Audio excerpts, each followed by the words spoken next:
चैव नरोत्तमं देवीं सरस्वतीं व्यासं ततो जयमुदीरये। अपनी वाणी को पवित्र करने के लिए भगवान नाम संकीर्तन करें।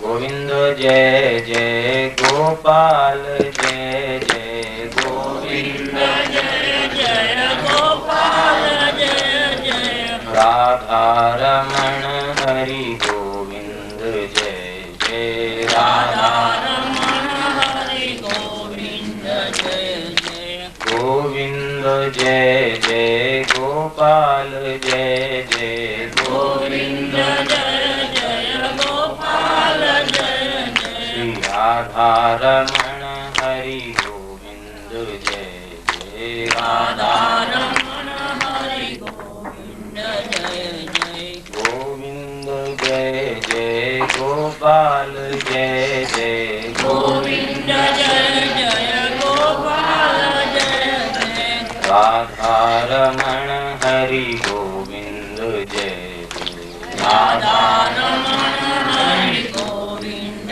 जय जय श्री वृंदावन बिहारी लाल की जय। भक्तवत्सल भगवान की जय। सियावर रामचंद्र भगवान की जय। श्री हनुमान जी महाराज की जय। श्री शंकर भगवान की जय। सब संतन की जय। सब भक्तन की जय। जय जय श्री राधे जय जय श्री राधे हर हर हर महादेव। श्रीमद् भागवत प्रवचन अनुष्ठान में आज पूर्वाह्नकालीन सत्संग सभा में आप लोगों ने भगवान के बड़े अद्भुत चरित्रों का श्रवण किया। भगवान शंकर के तिरस्कार के फलस्वरूप दक्ष के यज्ञ का विध्वंस, पुनः भगवान शिव की कृपा से दक्ष के यज्ञ की पूर्णाहुति, अधर्म के वंश का निरूपण आदि आदि चरित्र आप लोगों ने प्रातःकालीन सभा में सुने। श्री मनु जी महाराज के दो पुत्र, एक श्री प्रियव्रत और दूसरे उत्तानपाद।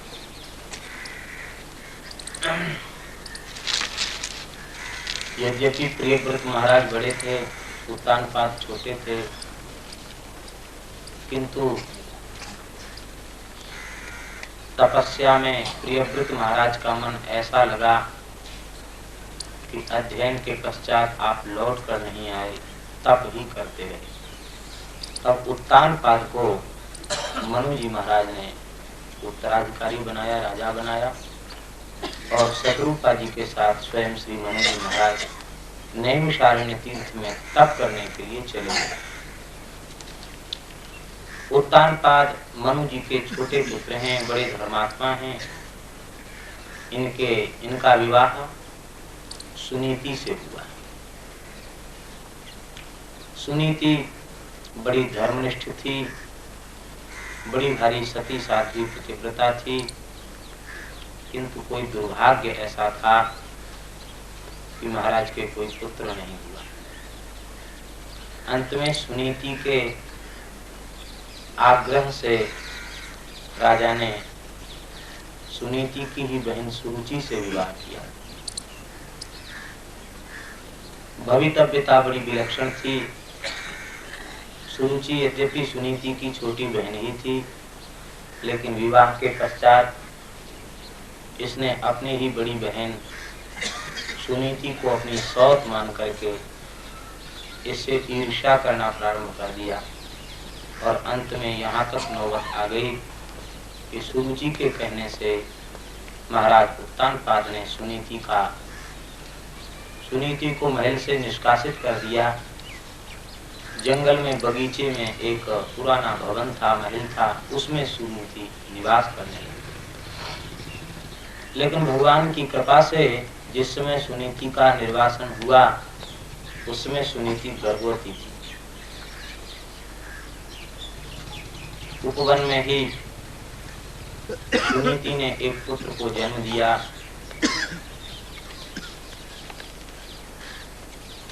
इन पुत्र का नाम है भक्तराज श्री ध्रुव जी महाराज। बोलो श्री ध्रुव जी महाराज की जय। ध्रुव जी के जन्म के 1 वर्ष के पश्चात सुरुचि को भी एक पुत्र की प्राप्ति हुई। इस पुत्र का नाम उत्तम रखा गया। ध्रुव जी और उत्तम दोनों भाई हैं। उत्तम 1 वर्ष छोटे हैं, ध्रुव जी 1 वर्ष बड़े हैं। ध्रुव जी 5 वर्ष के हैं और उत्तम 4 वर्ष के हैं। दोनों परस्पर खेलते हैं, क्रीड़ा करते हैं। एक दिन की बात है, ध्रुव जी महाराज ने अपने छोटे भाई उत्तम को महाराज उत्तानपाद, पिता उत्तानपाद की गोद में बैठे हुए देखा। मेरा छोटा भाई पिता की गोद में बैठा है तो मैं भी पिता की गोद में क्यों ना बैठूं? ऐसा विचार करके बड़े प्रेम से ध्रुव जी राज्य सिंहासन की ओर बढ़े। अपनी नन्ही नन्ही भुजाओं को उठा करके पिता को संकेत कर रहे थे कि पिता गोद में लेकर के हाथों में उठा करके मुझे गोद में बिठावें। और उत्तानपाद भी बिठाना चाहते थे, बात नहीं है। लेकिन उसी समय सुरुचि ने देख लिया, क्रोध में भरी हुई सुरुचि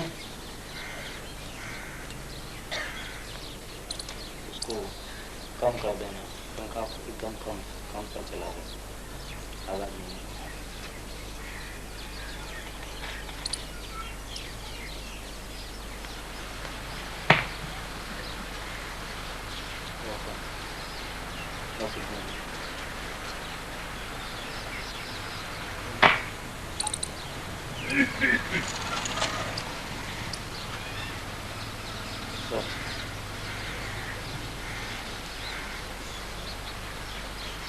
सुरुचि ने दूर से देखा और सुरुचि क्रोध में भरी हुई आई और ध्रुव जी का हाथ पकड़ करके ध्रुव जी को झटक दिया और फटकारते हुए ध्रुव जी से बोली, नवत्सन्द्रपतेर्धिष्ण्यं भवानारूढुमर्हति न गृहीतो मया यत्वं उक्षावपि नृपात्मज।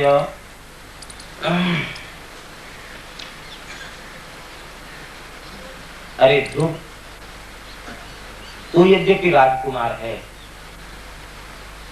लेकिन फिर भी तुझे महाराज की गोद में बैठने का कोई अधिकार नहीं। इस राज सिंहासन पर बैठने का तुझे कोई अधिकार नहीं, क्योंकि तूने मेरी सौत के कोख से जन्म लिया। हमारे पेट से पैदा होता तो जैसा मेरा पुत्र उत्तम गोद में बैठा ऐसे तू भी बैठ सकता था।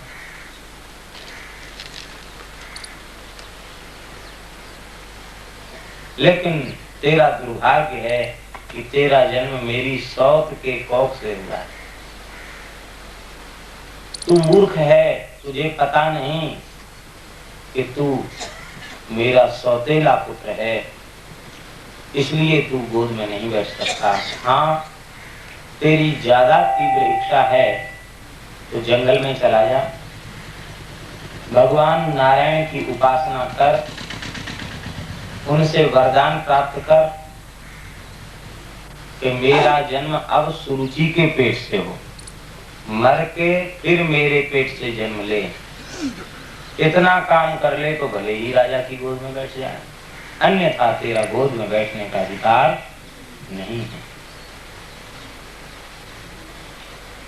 ध्रुव जी सोचते थे कि पिताजी हमारा पक्ष लेंगे, लेकिन उत्तानपाद सुरुचि के प्रेम बंधन में इस प्रकार से बंध चुके थे कि वह सुरुचि को रुष्ट करने की कोई काम नहीं कर सकते। स्त्रैण पुरुष का बुद्धि, बल, विवेक सब कुछ नष्ट हो जाता है। स्त्री में जो पूरी पूरी तरह से आसक्त हो गया है, उसका बल नष्ट हो जाता, उसका विवेक नष्ट हो जाता, उसकी बुद्धि भी नष्ट हो जाती है। राजा सुरुचि में अत्यंत आसक्त थे, इसलिए चुपचाप देखते रहे, आपने कुछ कहा नहीं। कर्तव्य था कि फटकार कर कहते, कह रहे सुरुचि कैसे बोलती है तू? ध्रुव मेरा बड़ा पुत्र है, वस्तुतः राज्य गद्दी पर बैठने का अधिकारी तो यही है। ऐसा कहकर गोद में बिठाते ये न्याय था, लेकिन राजा मौन हो गए। ध्रुव जी को बहुत कष्ट हुआ। ध्रुव जी दुख के कारण रोने लगे। 5 वर्ष की अवस्था है ध्रुव जी की। रोते हुए ध्रुव जी अपनी माँ के समीप में आए। जब माँ के पास में श्री ध्रुव जी महाराज आए तो मैया ने ध्रुव जी को रोते हुए देख करके गोद में ले लिया। बहुत प्रकार से पूछा, बेटा क्या हो गया? लेकिन ध्रुव जी इतने दुखी हैं, पकक कर रो रहे हैं, फूट फूट कर रो रहे हैं, लेकिन कुछ कहते नहीं बन रहा ध्रुव जी से। क्या? मातु सपत्न्याः सदुरुक्ति विद्धा स्वसनरुषा दंडहतो यथाहि हित्वा मिशन्तं पितरं सन्नवाचम जगाम मातुः प्ररुदन सकाशम। जैसे किसी छोटे बच्चे को, सांप के बच्चे को कोई डंडे से चोट पहुंचा दे, तो डंडे से चोट पहुंचाने के बाद वह सर्प क्रोध में पकड़ जाए, व्याकुल हो जाए, घबरा जाए, क्रोध में भर जाए, उसी प्रकार से ध्रुव जी महाराज क्रोध में भर गए। जब सुरुचि के व्यवहार का ज्ञान सुनीति को हुआ, तब सुनीति ने अपने पुत्र ध्रुव को समझाया। माँ हो तो सुनीति जैसी हो। सुनीति ने ध्रुव के मन में द्वेष की भावना नहीं भरी कि तेरी सौतेली माँ ने तेरे साथ बड़ा बुरा व्यवहार किया, ये नहीं कहा सुनीति ने। सुनीति ने कहा, बेटा तेरी माँ ने तो कितनी उत्तम उपदेश की बात बताई है कि उत्तम पद चाहता है तो भगवान की उपासना कर। तेरी माता ने तो बहुत अच्छी बात बताई, इतनी अच्छी बात को सुनने के बाद तू इतना दुखी हो गया? अरे तू अज्ञानी है। देख बेटा, ध्रुव जंगल में जा, तो जंगल में जाकर के भगवान का भजन कर, तेरा कल्याण होगा। अपने 5 वर्ष के बालक ध्रुव को सुनीति ने भजन की शिक्षा दी और कहा कि तुम्हारे पिता उत्तानपाद और तुम्हारे पिता के पिता मनु, मनु जी के पिता ब्रह्मा जी, सबको जो कुछ महत्व प्राप्त है वो भगवान की आराधना का फल है। तुम भी भगवान की आराधना करो तो तुम्हें भी उस उत्तम पद की प्राप्ति हो जाएगी। ध्रुव जी महाराज माता जी के चरणों में प्रणाम करके जंगल में तप करने के लिए आगे बढ़े। महाराज को सूचना मिली कि ध्रुव सब कुछ त्याग करके जंगल में जा रहे तप करने। राजा ने सेवक को भेजकर खबर पहुंचाई, ध्रुव तुम लौट चलो। महाराज ने आदेश दिया है कि तुम तप करने न जाओ। अब तक तुम्हारी माता और तुम्हारे निर्वाह के लिए महाराज की तरफ से 1 सेर अन्न मिला करता था, अब 2 सेर मिला करेगा। लौट आओ। देखो तो सही कैसी विडंबना है। रानी के निर्वाह के लिए 1 किलो अन्न मिलता, उसी में चाहे जैसे अपना खर्च चला ले। ध्रुव जी ने अपने मन में विचार किया कि भगवान की उपासना की बड़ी भारी महिमा है। अभी तो हमने भजन किया ही नहीं, भजन करने का विचार किया और शेर का 2 सेर हो गया। 1 सेर सुविधा मिलती थी अन्न की, 2 सेर अन्न मिलने लग गया। कहीं भजन में लग गए तब क्या नहीं मिल जाएगा। विश्वास ध्रुव जी का दृढ़ हो गया। ध्रुव जी और आगे बढ़े। राजा ने दूसरे सेवक के द्वारा सूचना भेजी, ध्रुव तुम लौट आओ। एक गांव की जागीर तुम्हारी माँ और तुम्हारे निर्वाह के लिए दे दी जाएगी। प्रसन्न होकर के निर्वाह करो। और तुम क्यों जाते हो जंगल? ध्रुव जी नहीं लौटे। ज्यों-ज्यों ध्रुव जी भगवान की ओर चलते हैं, माया ध्रुव जी का पीछा करती है और श्री ध्रुव जी महाराज विचलित नहीं होते हैं। ध्रुव जी आगे बढ़ते चले जाते हैं। अब महाराज अंत में महाराज ने अपने मंत्री को भेजा। मंत्री ने आकर ध्रुव से कहा कि ध्रुव, महाराज कहते हैं कि तुम मेरे बड़े पुत्र हो, उत्तम भी मेरा ही पुत्र है, तुम लौट आओ, आधा राज्य तुम्हें दे देंगे, आधा राज्य उत्तम को दे देंगे, क्यों जंगल में जाते? ध्रुव जी ने विचार किया कि अरे वाह, कहाँ तो हमको कोई महत्व प्राप्त नहीं था, कहाँ राजा की ऐसी बुद्धि, पिताजी की पलटनी, कहते आधा राज्य तुम्हें दे देंगे। नहीं, अब तो भगवान की उपासना करना ही चाहिए। ऐसा विचार करके भगवान की उपासना की महिमा का इन्हें ज्ञान हो गया और श्री ध्रुव जी महाराज उपासना के लिए चल दिए। श्री नारद जी की कृपा ध्रुव जी के ऊपर हुई। नारद जी का दर्शन करके ध्रुव जी ने नारद जी के चरणों में प्रणाम किया। नारद जी ने कहा, बेटा ध्रुव, नाधुनाप्यवमानं ते सम्मानं वापि पुत्रक लक्षयामः कुमारस्य सक्तस्य क्रीडनादिषु। बेटा ध्रुव, इस इतनी छोटी अवस्था में न तो तेरे सम्मान का और न तेरे अपमान का कोई महत्व है। छोटे बच्चों को सम्मान अपमान का ज्यादा अनुभव नहीं होता, और तू इतनी छोटी सी अपनी माँ की बात के पीछे इतना दुखी हो गया, राज्य छोड़कर, घर छोड़कर के जंगल में जाना चाहता है, वो भी तपस्या करने। यह तपस्या बड़े बड़े लोगों से कठिन है, तुम इतने छोटे से बालक कैसे तप करोगे? हमारे वृंदावन के श्री मथुरा दास जी महाराज कहा करते थे कि नारद जी ने पूछा ध्रुव जी से कि कितनी बार रोटी खाते हो? बच्चे तो जब भूख लगी कभी खाते। तो ध्रुव जी चक्कर में पड़ गए। ध्रुव जी ने कहा कि बाबा, हमको तो जब भूख लगती तब मैया रोटी हाथ में दे दो, और रोटी नहीं जंगल में देने वाला कोई मिलेगा। रोटी को लोटी कहता है, दिन भर खेलता रहता है, और फिर तू तपस्या करने जाएगा? देख बेटा ध्रुव, तेरा पिता मेरा शिष्य है उत्तानपाद, मैं उसे समझाऊंगा, मेरी आज्ञा को वह टाल नहीं सकता है। इस सारी धरती का एक छत्र सम्राट आगे चलकर तू ही बनेगा। तू चाहेगा तो उत्तम युवराज बन जाए, अन्यथा तू ही राजा बनेगा। लौट चल। ध्रुव जी ने विचार किया कि भगवान की माया बड़ी प्रचंड है। जिस सिंहासन पर पिता की गोद में एक क्षण के लिए मैं नहीं बैठ सकता, वह सिंहासन ये महात्मा कहते हैं तू चल अभी बैठा देता, तू ही राजा बनेगा। ध्रुव जी ने पूछा, भगवान आप मेरे बड़े भारी हित चिंतक मालूम पड़ते हैं, आप अपना परिचय दें, आप कौन हैं? नारद जी ने हंसकर कहा, बेटा तुम मुझे नहीं पहचानते हो, मैं ब्रह्मपुत्र देवर्षि नारद हूं।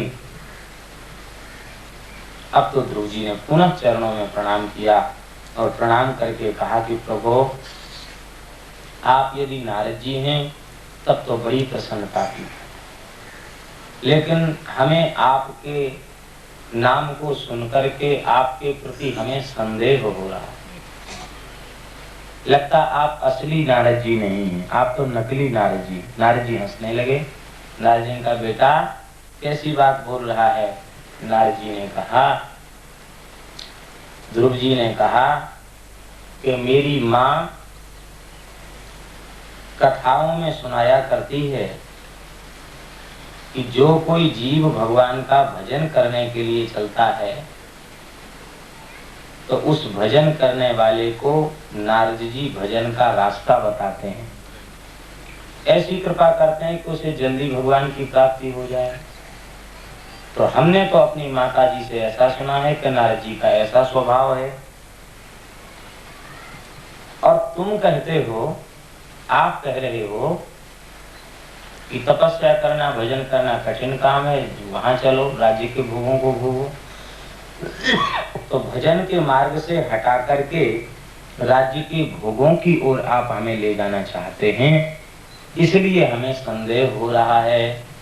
यह सुनकर के नारद जी तो गदगद हो गए, बोले ध्रुव जी तुम बड़े संस्कारी हो, इतनी तीव्र बुद्धि, ऐसा विवेक तुम्हारा है। मैं तो वस्तुतः तुम्हें भगवान के भजन का मार्ग दिखाने ही आया हूँ। मैं तो तेरे हृदय के भाव की परीक्षा कर रहा था कि तेरा मन राज्य के भोगों में तो नहीं है कहीं, क्योंकि वैराग्यवान ही भगवान की उपासना के अधिकारी हैं। प्रसन्न होकर के नारद जी ने भगवान के चतुर्भुज स्वरूप का ध्यान बतलाया और द्वादशाक्षर महामंत्र की कान में दीक्षा दी, तुलसी धारण कराई है, कान में द्वादशाक्षर की दीक्षा दी है। और द्वादशाक्षर की दीक्षा देने के बाद श्री ध्रुव जी महाराज ने कहा, तत्तात गच्छ भद्रन्ते यमुनायास तटम शुचि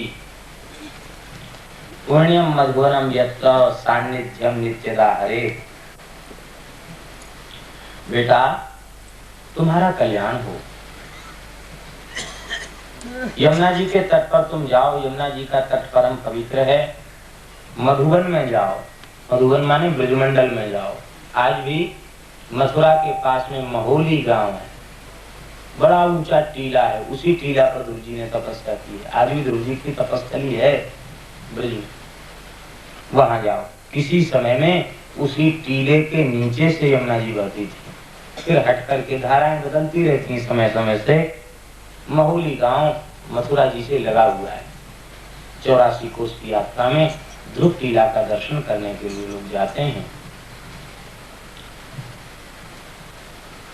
और कहा कि सान्निध्यम नित्यदा हरे, उस ब्रज भूमि में श्री हरि की नित्य सन्निधि रहती है।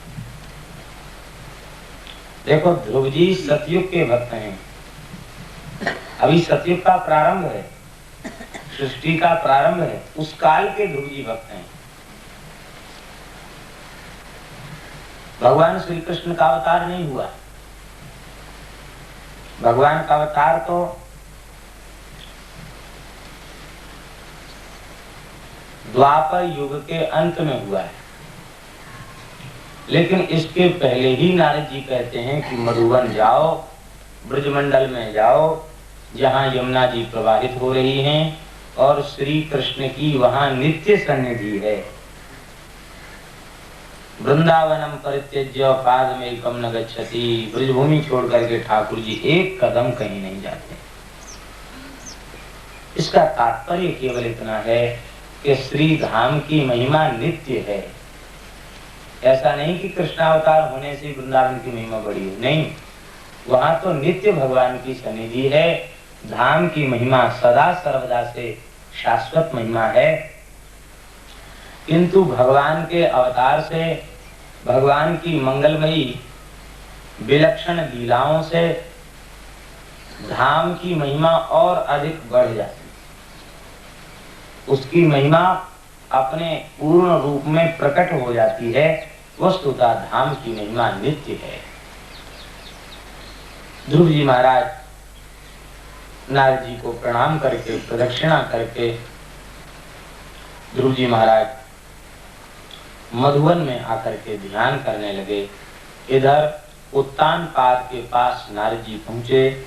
उत्तान पाद महाराज रुदन कर रहे थे और मन में सोच रहे थे कि मैं बड़ा क्रूर हूँ, मैंने अपने पुत्र को घर से निकाल दिया। नारद जी महाराज पहुंचे, नारद जी के चरणों में उत्तान पाद ने प्रणाम किया। नारद जी ने कहा कि राजन क्यों रो रहे हो? उत्तान पाद ने कहा महाराज मैं बहुत लज्जित हूँ। ध्रुव मेरा बड़ा पुत्र बहुत गंभीर, बहुत शांत, बड़ा होनहार बालक, उस बालक का मैं सत्कार नहीं कर सका। इस चंडी सुरुचि ने उसका तिरस्कार किया, अपमान किया, और मैंने उसको समझाया बुझाया नहीं। वह घर छोड़कर जंगल में चला गया। अब जंगल में कोई सिंह व्याघ्र उसे खा जाएगा, मेरी बड़ी निंदा होगी। लोग कहेंगे कि राजा कितना स्त्रैण है, कितना क्रूर है, अपने पुत्र की रक्षा नहीं कर सका तो प्रजा की रक्षा क्या करे। मैं मनु जी का पुत्र हूँ, लेकिन आज मैंने मनु जी की कीर्ति को कलंकित कर दिया, मुझे बड़ी ग्लानि हो रही है। नारद जी हंसने लगे। नारद जी ने कहा कि राजन, अब तुम ध्रुव जी की चिंता छोड़ दो। ध्रुव जी की चिंता छोड़ करके तुम ध्रुव जी का ध्यान करो, चिंतन करो, क्योंकि भक्त के ध्यान से अंतःकरण की शुद्धि शीघ्र होती है। भगवान के ध्यान की महिमा है, लेकिन भगवान फिर भी हमारे लिए परोक्ष हैं और संत भक्त प्रत्यक्ष हैं। उनका चरित्र, उनका व्यवहार, उनकी लीला हमारे सामने प्रत्यक्ष है। इसलिए उसका यदि ध्यान कोई जीव करे तो उसके अंतःकरण की शुद्धि शीघ्र होती है। तुम्हारा पुत्र ध्रुव महान भक्त है, तुम ध्रुव जी का चिंतन करो, चिंता से मुक्त हो जाओ। देखो राजन, जो जीव भगवान का भजन करने चलते हैं उनका अहित सृष्टि में कोई कर नहीं सकता। मामा शुचस्वतनयम देवगुप्तम विषामपति, क्योंकि श्री हरि प्रतिक्षण तुम्हारे बालक ध्रुव की रक्षा कर रहे हैं। यही कारण है कि जो वैराग्यवान गृह त्याग करके घोर जंगल में जाके भजन करते हैं महाराज, वो सांपों के बीच में, बड़े बड़े हिंसक जानवरों के बीच में रह करके भजन करते हैं, उनका कहीं कुछ नहीं बिगड़ता। और हमारे आपको भगवान के ऊपर विश्वास कम है।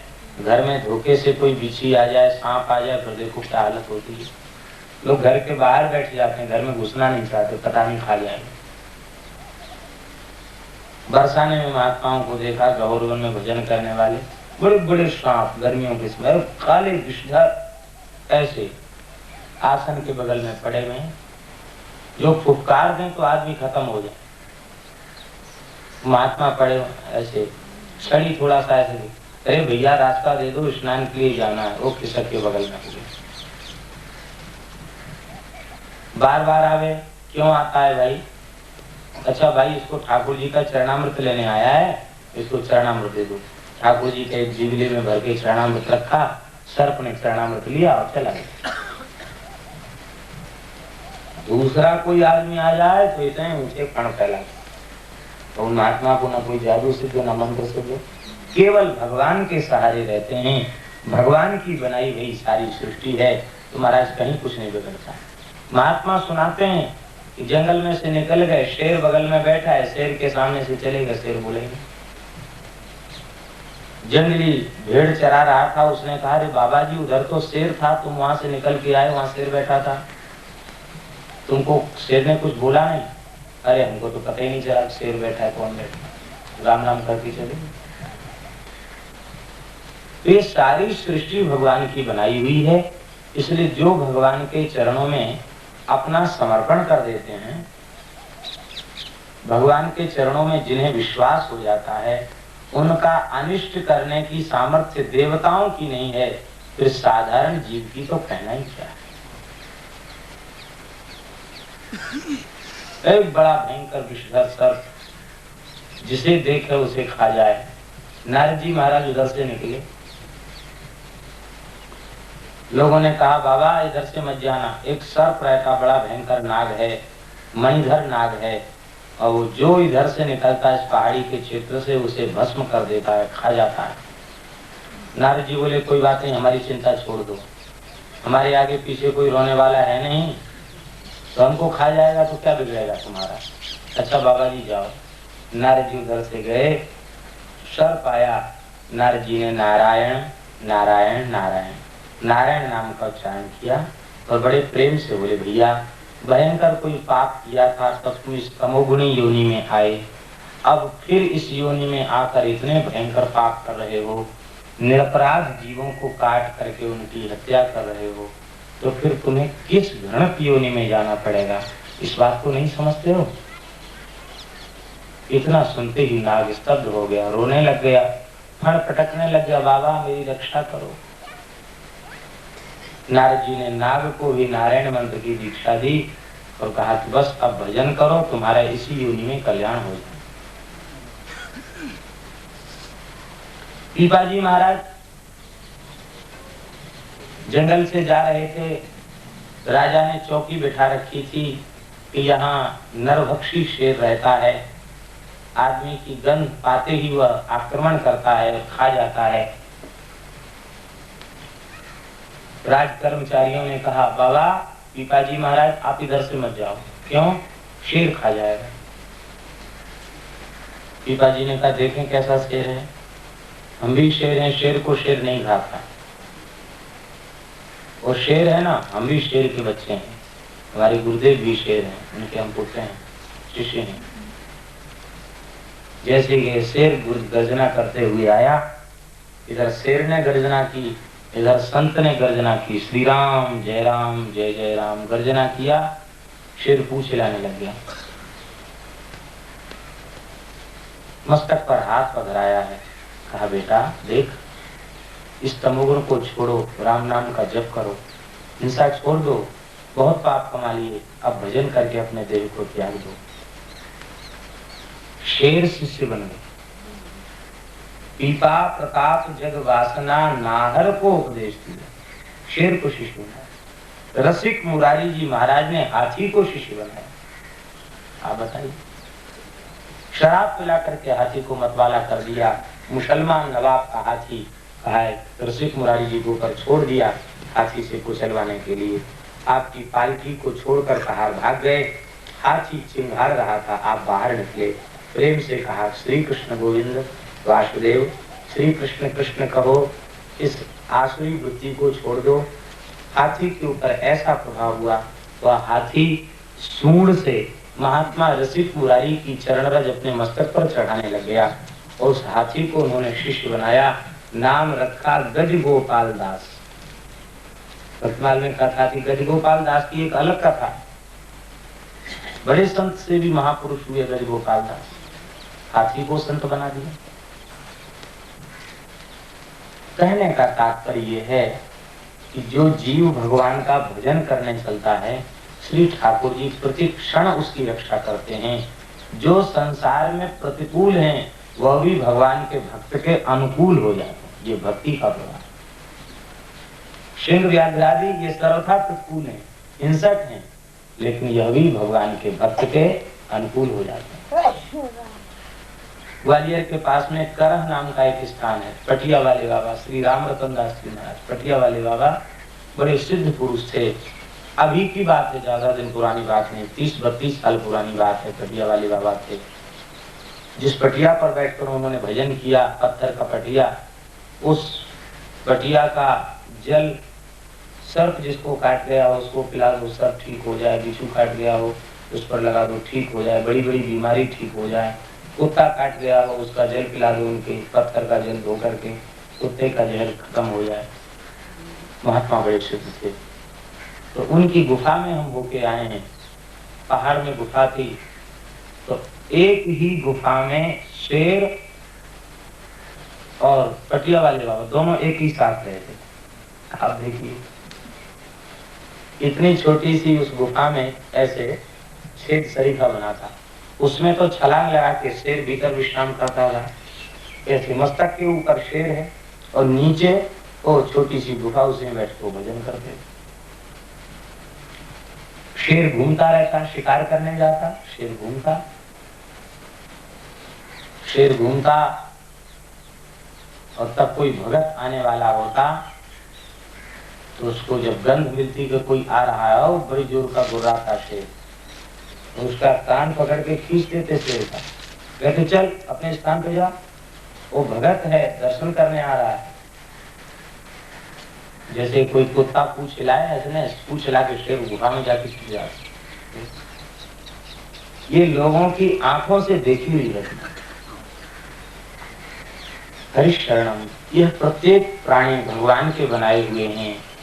उन संतों के हृदय में किसी के प्रति वैर भाव नहीं रहता, तो उनकी उस निर्वैरता से प्रभावित होकर के जो तमोगुणी जीव हैं वह भी अपने बैर को त्याग देते हैं। ये संतों का विलक्षण स्वरूप, संतों का विलक्षण स्वभाव।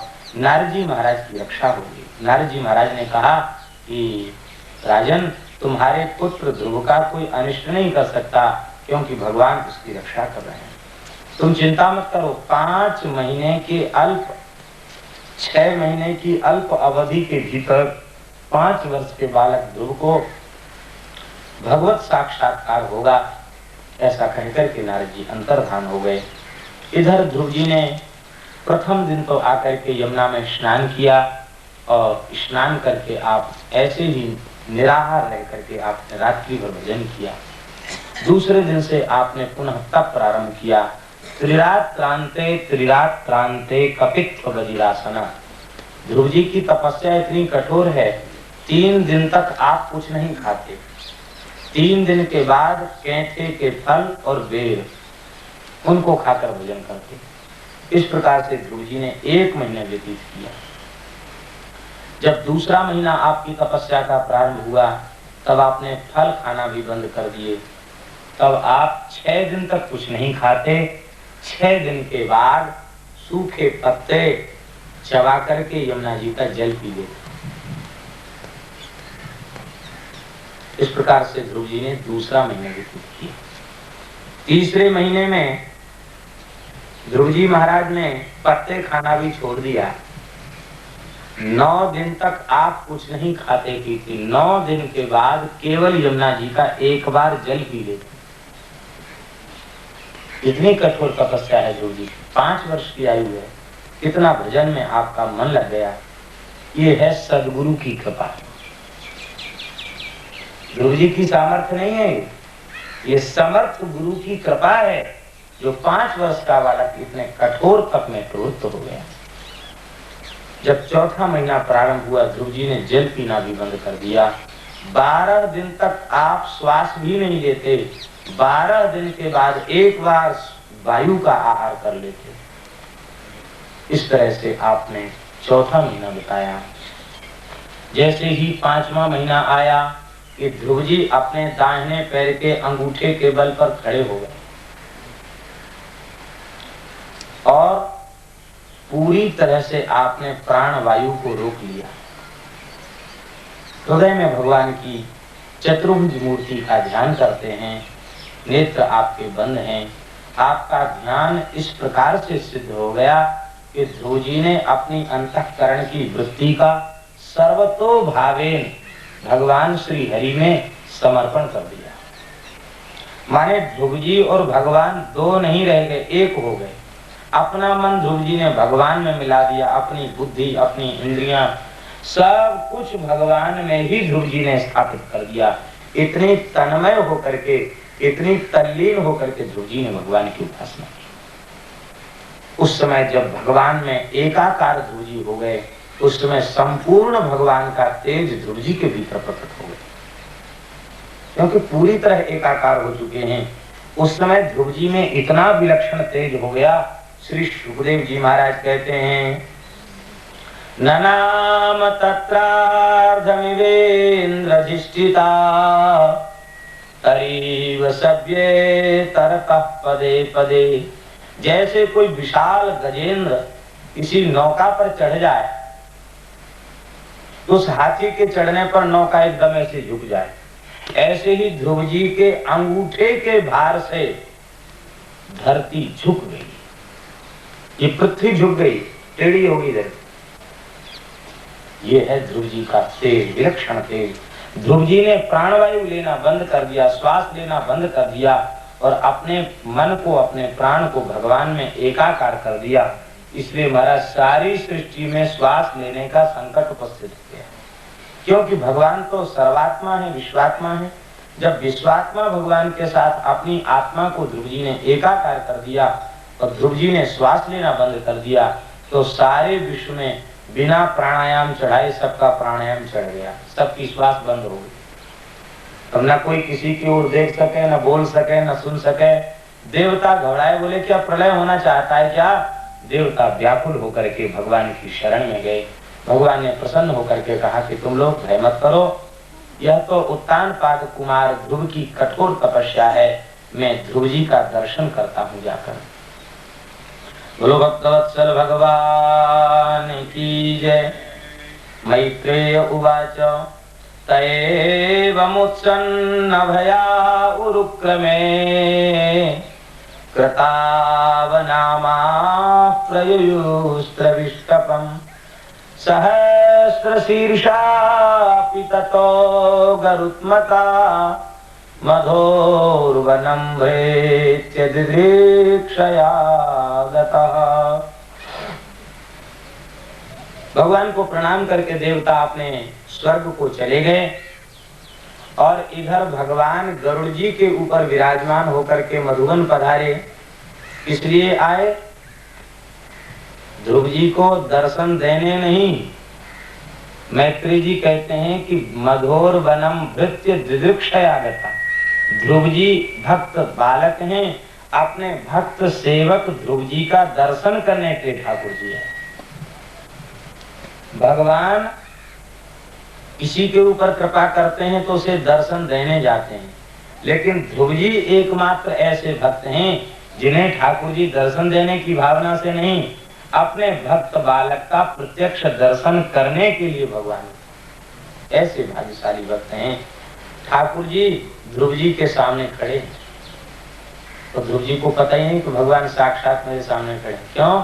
ध्रुव जी के हृदय में जो ठाकुर जी का चतुर्भुज रूप प्रकाशित हो रहा है, उसी रूप में ध्रुव जी की एकाकार वृत्ति है। एकदम अखंड ध्यान में ध्रुव जी डूबे हुए, उन्हें पता ही नहीं। श्री ठाकुर जी ध्रुव जी की उस ध्यान की मुद्रा को देख करके आनंद में विह्वल हो जाते हैं और श्री ठाकुर जी ने ध्रुव जी के हृदय में जो अपना मंगलमय रूप प्रकट था, उस रूप को ठाकुर जी ने तिरोहित कर लिया, छुपा लिया। जैसे ही वह रूप छिपा, जैसे किसी मणिधर सर्प की मणि कोई छीन ले और सर्प व्याकुल हो जाए, उससे भी 1000 गुनी व्याकुलता ध्रुव जी को हो गई। व्याकुल होकर के अरे भगवान कहाँ गए? नेत्रों को खोला तो देखते हैं जो ठाकुर जी हृदय में दर्शन दे रहे थे, वही ठाकुर जी प्रत्यक्ष होकर के सामने खड़े हैं। श्री ध्रुव जी महाराज पृथ्वी पर लौटकर आपने साष्टांग दंडवत किया।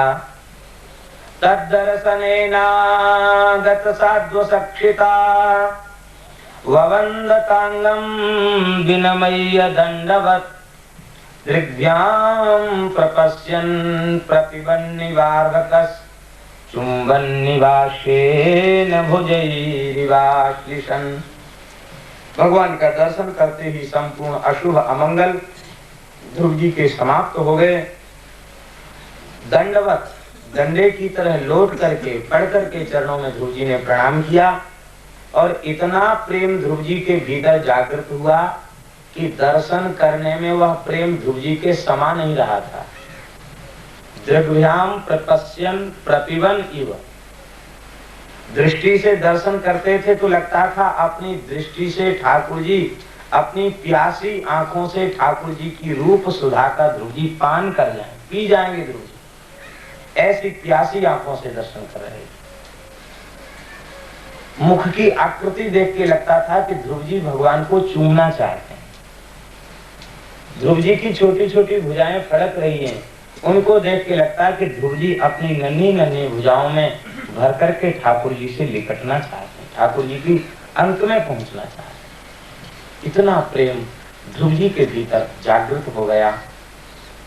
ध्रुव जी बार बार कुछ कहना चाहते हैं लेकिन वाणी बंद है। मन में विचार करते हैं, मेरी माताजी कथाओं में सुनाया करती कि जब भगवान किसी संत को, भक्त को दर्शन देते हैं तो भक्त अपनी टूटी फूटी वाणी में स्तुति करता है। हम तो 5 वर्ष के बालक बिना पढ़े लिखे, हम तो जानते नहीं, एक श्लोक भी याद नहीं कि कम से कम स्तुति कर लेते। तो हमें भी यदि स्तुति करने की सामर्थ्य होती तो हम भी भगवान का स्तवन करते। भगवान का नाम है भक्त वांछा कल्पतरु।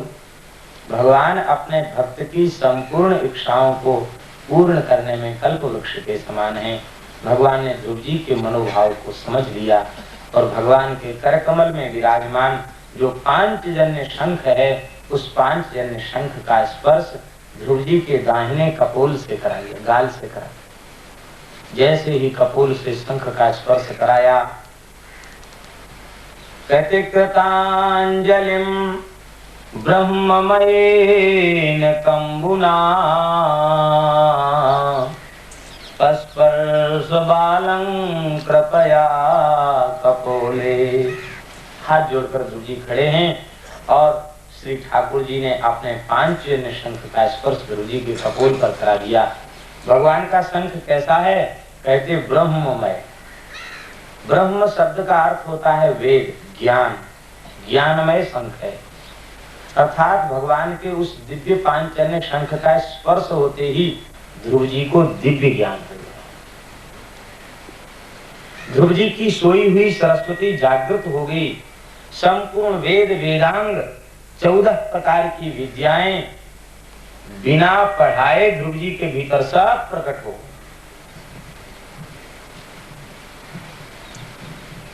तो सिद्ध ज्ञान हो गया ध्रुव जी का।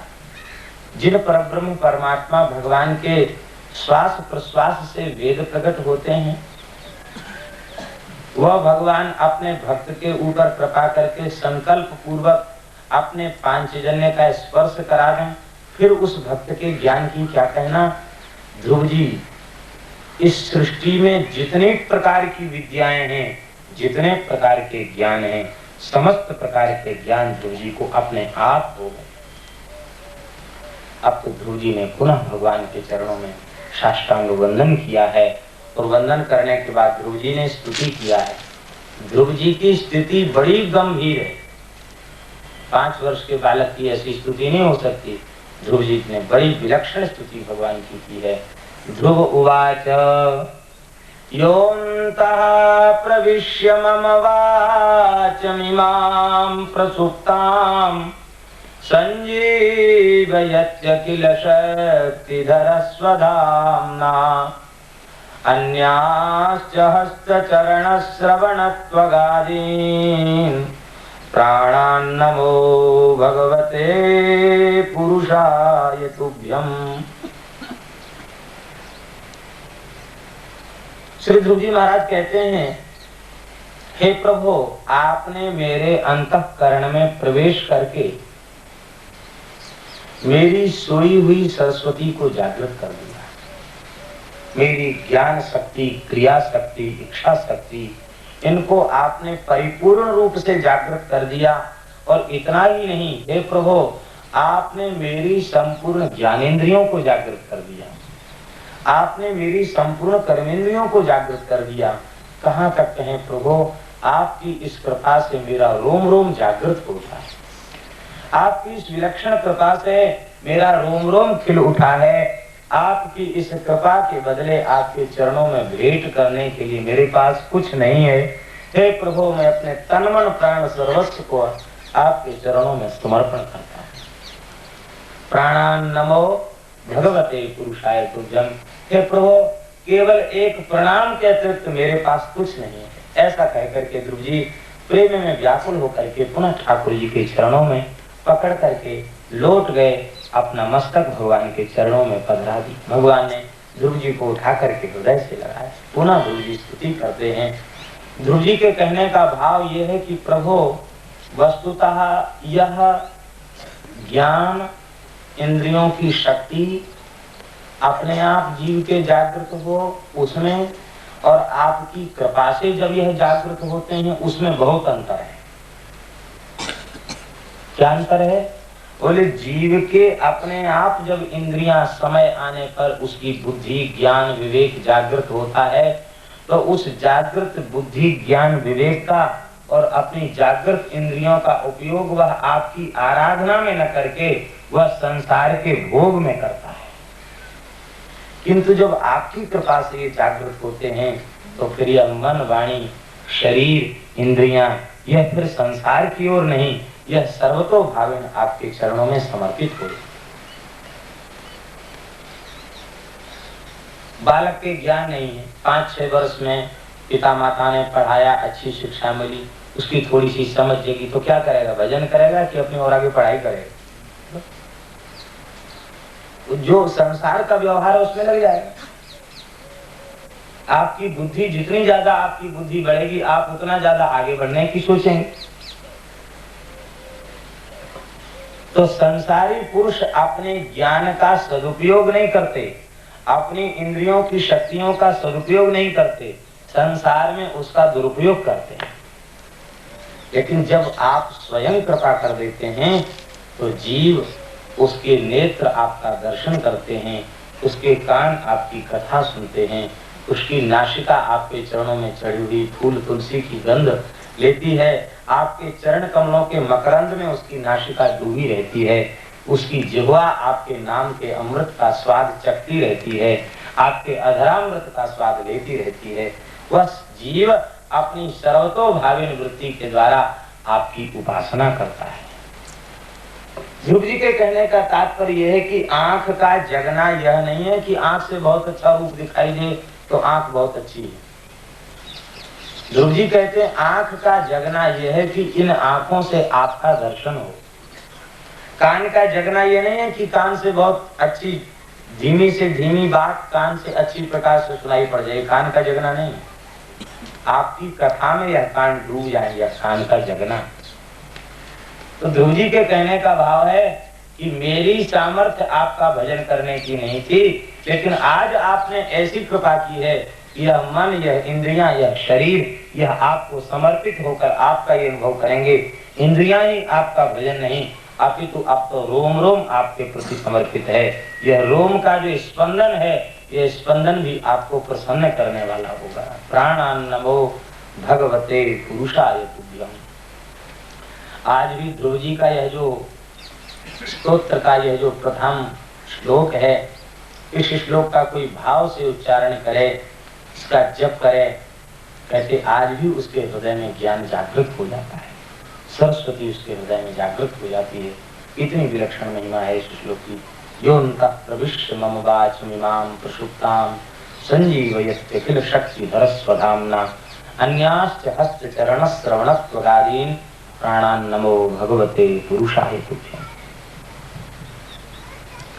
श्री ध्रुव जी महाराज कहते हैं कि एकस्त्वमेव भगवन् निजमात्म शक्त्या माया क्षयोर गुणया महदाद्यशेषम् सृष्ट्वानुविश्य पुरुषस्तदसद्गुणेषु नानेव दारुषु विभाव सुगत विभासी।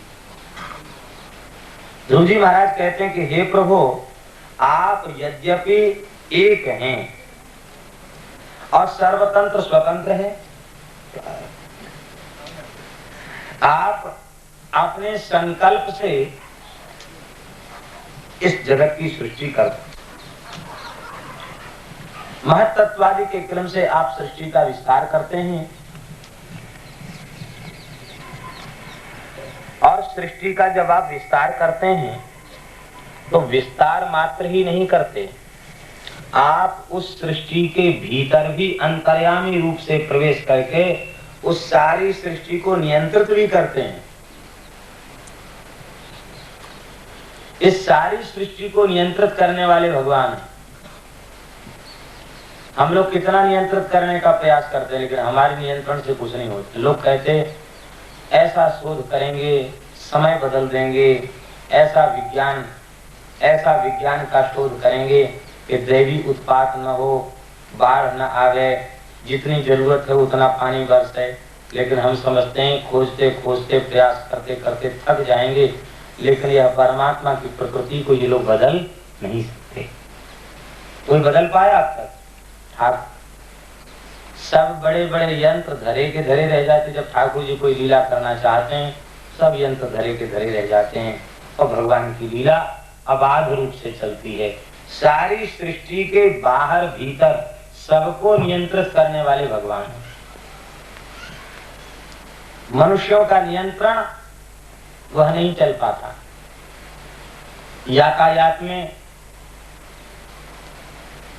यातायात के अधिकारी बना करके सरकार खड़ी कर देती है, जो शिक्षा देते हैं ऐसे चलो ऐसे मत चलो।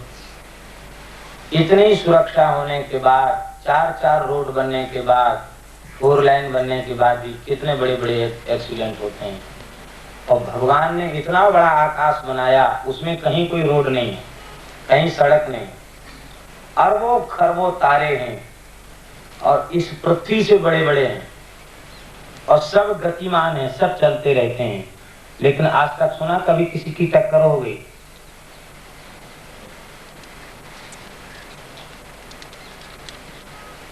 नदियां, इनमें बरसात का पानी आ जाता है तो नदियों में बाढ़ आ जाती है। आपने कभी सुना समुद्र में बाढ़ आ गई? हजारों नदियां दिन रात समुद्र में पानी उड़ेलती रहती हैं। समुद्र में ज्वार भाटा तो जरूर आता है, लेकिन कभी बाढ़ नहीं आती। कहीं समुद्र में बाढ़ आ जाए तो महाराज ये तो दुनिया खत्म हो जाएगी। लेकिन भगवान के भय से समुद्र अपनी मर्यादा में रहता है। सब भगवान के भय से मर्यादा में रहते हैं। तो श्री ध्रुव जी महाराज कहते हैं कि आप एक अकेले परमात्मा ने, आपने अपने संकल्प से इस विलक्षण सृष्टि का निर्माण किया और निर्माण ही नहीं किया, आप उस सारी सृष्टि को अकेले निमित्त करते रहते हैं। आपको किसी दूसरे सहायक की आवश्यकता नहीं। यही सृष्टि उपाई त्रिविध बनाई, संग सहाय न दूजा। दूसरे किसी की सहायता नहीं। सो करहु अघारी चित्त हमारी, जाने ही भगत न पूजा। यही भाव है। सृष्टवानुविश्य, सृजन करने के बाद आप उसमें प्रविष्ट हो गए। पुरुषस्तद सद्गुणेषु नानेव दारुषु विभावसु वद्विभासि। कहते जैसे किस तरह से आप सब में व्याप्त हैं, जैसे कहते हैं तरह तरह की लकड़ियां दिखाई पड़ती हैं। एक लकड़ी की कुर्सी बन गई, एक लकड़ी के किवाड़ बन गए, एक लकड़ी का पलंग बन गया, एक लकड़ी के खिलौना बन गए, एक लकड़ी की छड़ी बन गई, एक लकड़ी का छप्पर लगाने में डालने में उपयोग कर दिया। तो लकड़ी एक है और उस लकड़ी के अनेक प्रकार के उपकरण बना दिए गए। लेकिन अनेक प्रकार की लकड़ी होने के बाद भी उस अनेक प्रकार की लकड़ी में अग्नि एक है। किसी भी लकड़ी को रगड़ो, उसमें आग पैदा हो जाएगी। आग कहां से पैदा हो जाएगी? अग्नि उस लकड़ी के भीतर आग है, लेकिन दिखाई नहीं पड़ती। उसी प्रकार से संसार के जितने छोटे बड़े पदार्थ हैं, सबके भीतर परमात्मा है। जैसे लकड़ी के भीतर आग है, अनेक तरह तरह की लकड़ियों के भीतर आग होने पर भी नहीं दिखाई पड़ती। इसी प्रकार से छोटे बड़े चींटी से लेके हाथी तक चराचर के जितने प्राणी हैं, सबके भीतर आप बैठे हुए हैं, सबको आप नियंत्रित कर रहे हैं। लेकिन फिर भी अज्ञानी प्राणी आपको नहीं देख पाता, नाना प्रकार के जीवों का अनुभव करता है, लेकिन आपका अनुभव नहीं करता है। हे प्रभु,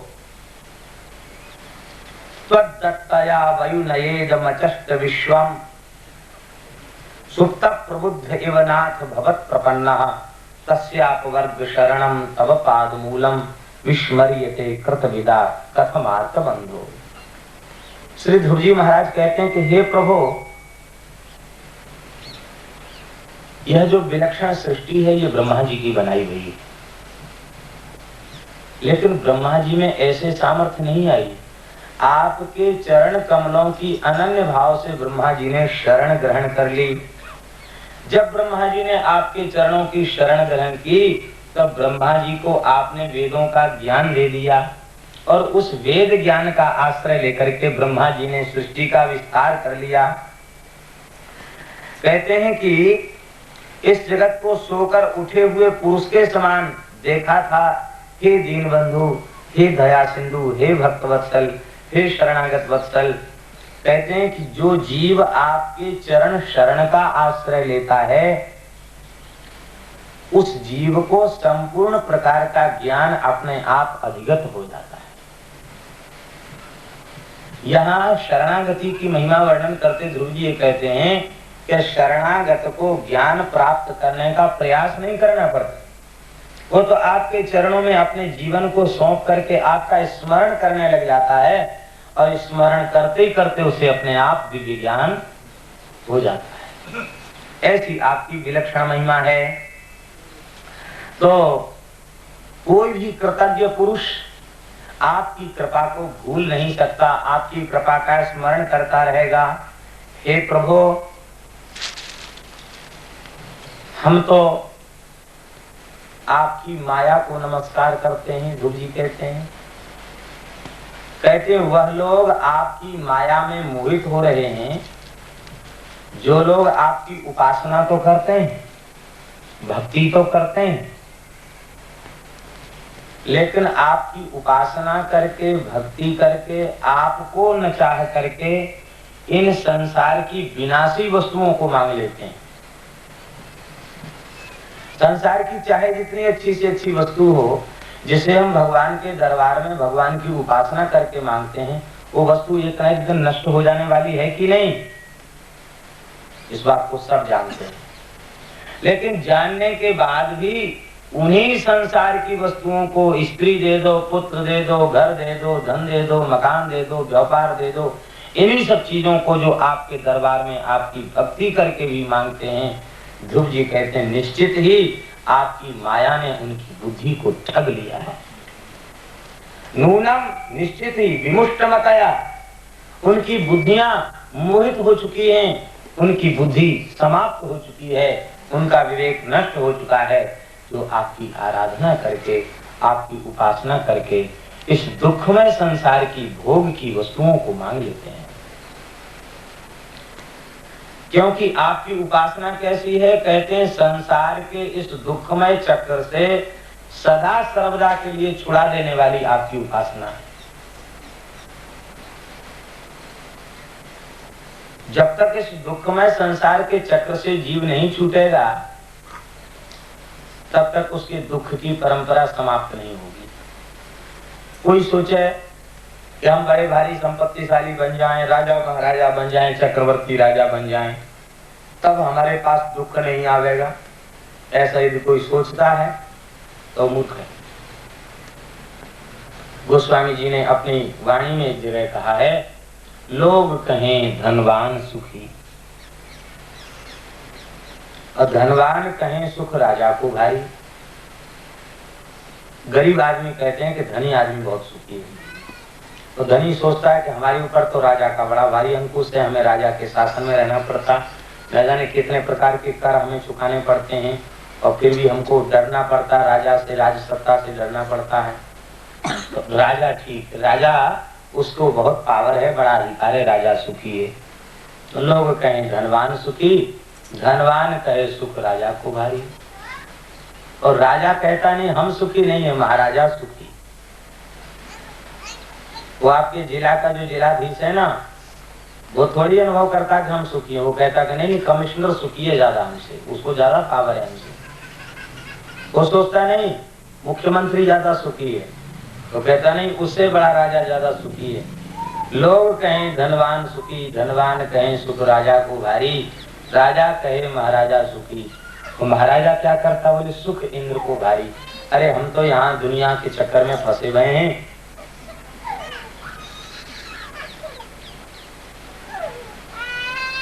बच्चे को बाहर ले जाओ, वहां चुप करा के आओ। धनवान कहे सुख राजा को भारी, राजा कहे महाराजा सुखी, और महाराजा कहे सुख इंद्र को भारी। बोले इंद्र बहुत सुखी है। इंद्र से पूछने चले गए गोस्वामी, बोले तुम सुखी हो, 33 कोटि देवताओं के मालिक हो। इंद्र बोला हम भी सुखी नहीं है, हमसे ज्यादा सुखी ब्रह्मा जी है। इंद्र कहे चतुरानन को सुख, ब्रह्मा जी को सुख है। ब्रह्मा जी के पास चले, बोले आप सुखी हैं? बोले नहीं नहीं, हम तो इस सृष्टि के प्रपंच में पड़े हुए हैं, उत्पन्न करना, नई नई रचना करना, ये हमारा को काम भगवान ने ऐसा दे दिया, रजोगुण का काम, हम इसी में लगे रहते हैं, हम भी सुखी नहीं। कौन सुखी? बोले भोले बाबा सुखी है, उनके ऊपर कोई प्रपंच नहीं, कैलाश में वट वृक्ष के नीचे बैठकर राम राम राम राम राम राम करते रहते हैं, शंकर जी सुखी। चतुरानन कहें सुख शंभु को भारी, शंकर जी को भारी। अब शंकर जी के पास पहुंचे, क्यों महाराज आप सबसे ज्यादा सुखी हैं? बोले हाँ हम तो सुखी हैं। क्यों? कहते हम भजन छोड़ के दूसरा काम नहीं करते इसलिए सुखी है। बोलो भक्तवत्सल भगवान की। तब गोस्वामी जी कहते तुलसीदास विचार कहें, हरि भक्ति बिना सब जीव दुखारी। भगवान के भजन के बिना सृष्टि के सारे प्राणी दुखी ही दुखी है। तब तक सुखी नहीं हो सकता जब तक कि जब लगी भजत न राम कहूँ शोक धाम तजी काम। तब लगी कुशल न जीव कहूँ सपने हूँ मन विश्राम। जब लगी भजत न राम कहूँ शोक धाम तजी काम। तो कामनाएं यही शोक का धाम है, घर है। तो ध्रुव जी कहते हैं कि उनकी बुद्धि को आपकी माया ने ठग लिया है। जो आपका भजन तो करते हैं लेकिन भजन करके आपका प्रेम नहीं मांगते, वह आपसे संसार की भोग की वस्तुएं मांग लेते हैं। जो आपकी उपासना संस्कृति के दुखमय चक्र से छुड़ाने वाली है, उसी उपासना को कर करके संसार चक्र में पड़े रहना चाहते हैं, वस्तुतः वो अभागे हैं।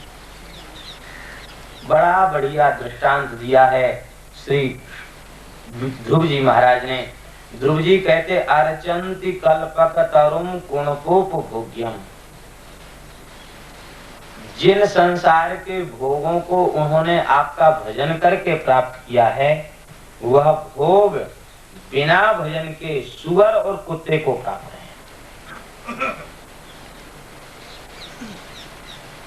5 प्रकार के भोग है ना, रूप, रस, गंध, शब्द और स्पर्श। ये 5 प्रकार के विषय के सुख हैं। आदमी रूप का अनुभव करता अपने नेत्रों से, कुत्ता भी रूप का अनुभव करता अपनी आंखों से।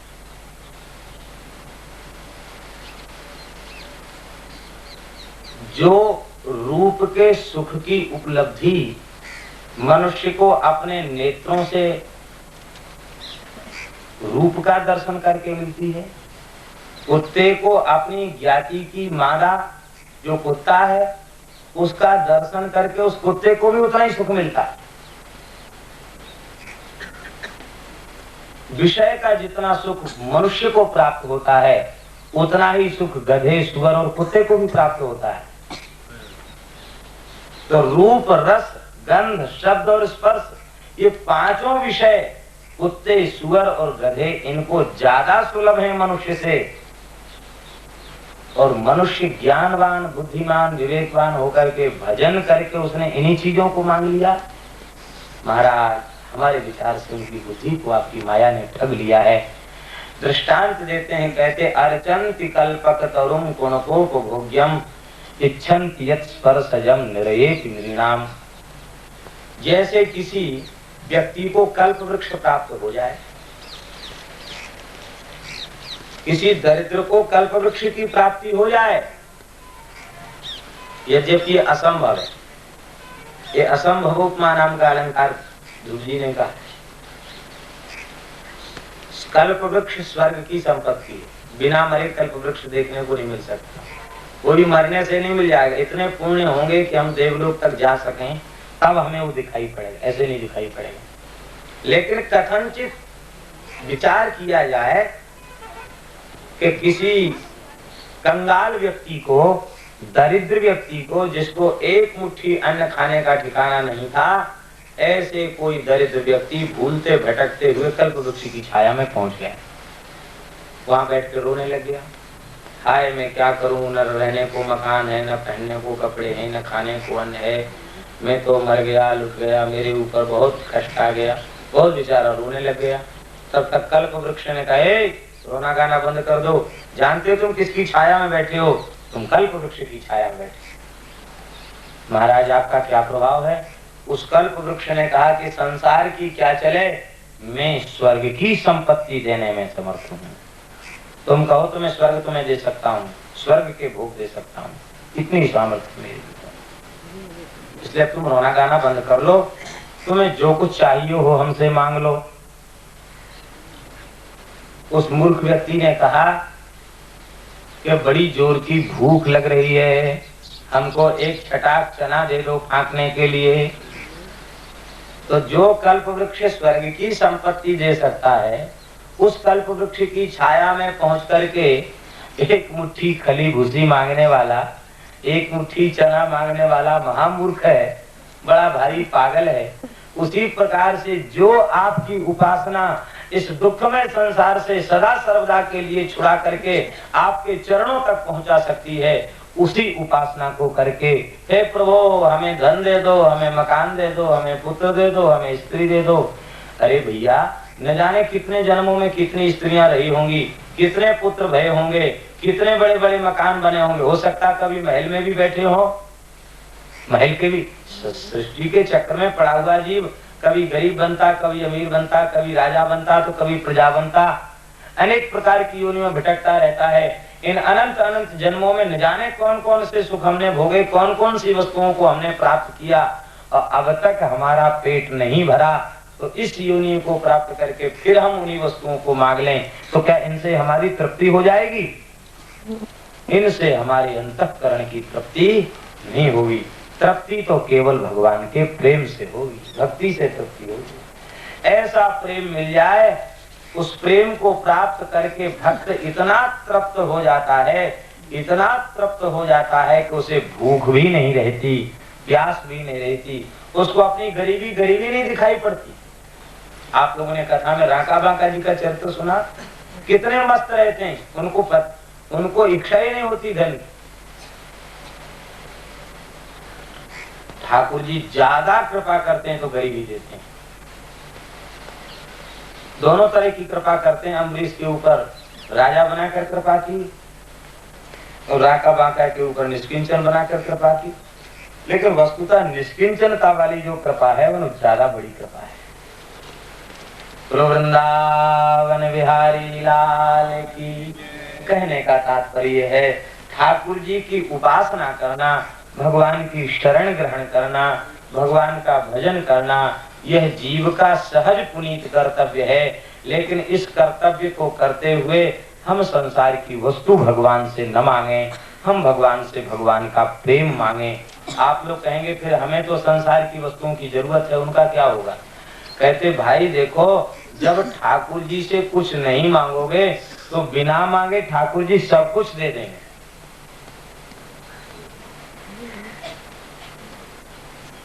दो तरह के शिष्य हैं गुरु महाराज के। एक शिष्य तो ऐसा है जो जरूरत पड़ती तो गुरु जी से मांग लेता है, और एक शिष्य ऐसा है जो केवल गुरु जी की सेवा करता, मांगता कुछ नहीं, चाहता कुछ नहीं। तो जो शिष्य न कुछ चाहता है न कुछ मांगता है, उस शिष्य का ध्यान गुरु जी ज्यादा रखते हैं,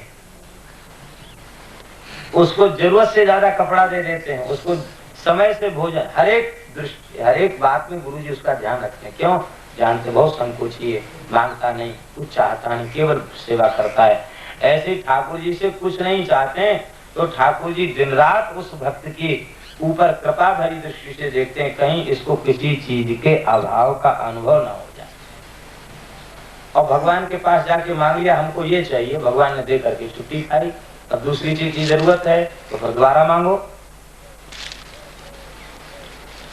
तो बुद्धिमानी भी इसी में है। प्रभु जानत सब बिनहि जनाए, कहु कवन सिद्धि लोक रिझाए।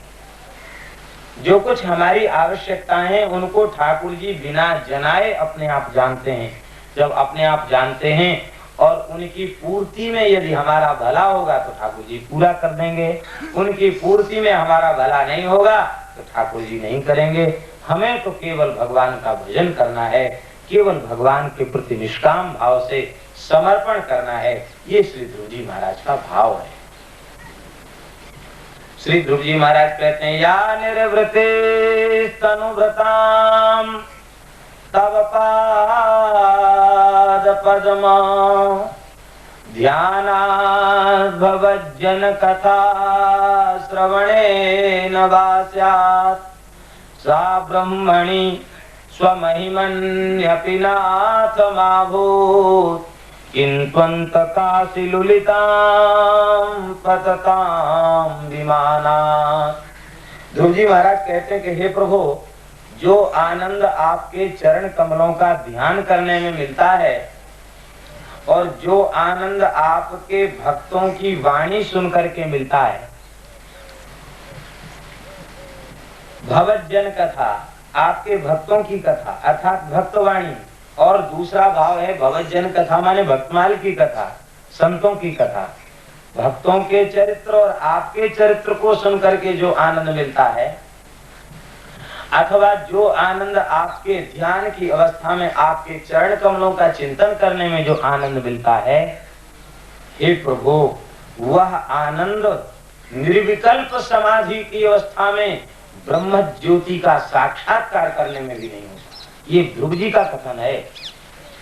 जो ध्रुव जी उस स्थिति तक पहुंच चुके हैं, इतने उच्च कोटि के महापुरुष योगी हैं कि महाराज सारी सृष्टि के श्वास को बंद कर दिया। ऐसा ध्यान करने वाला तो आज तक पैदा ही नहीं हुआ।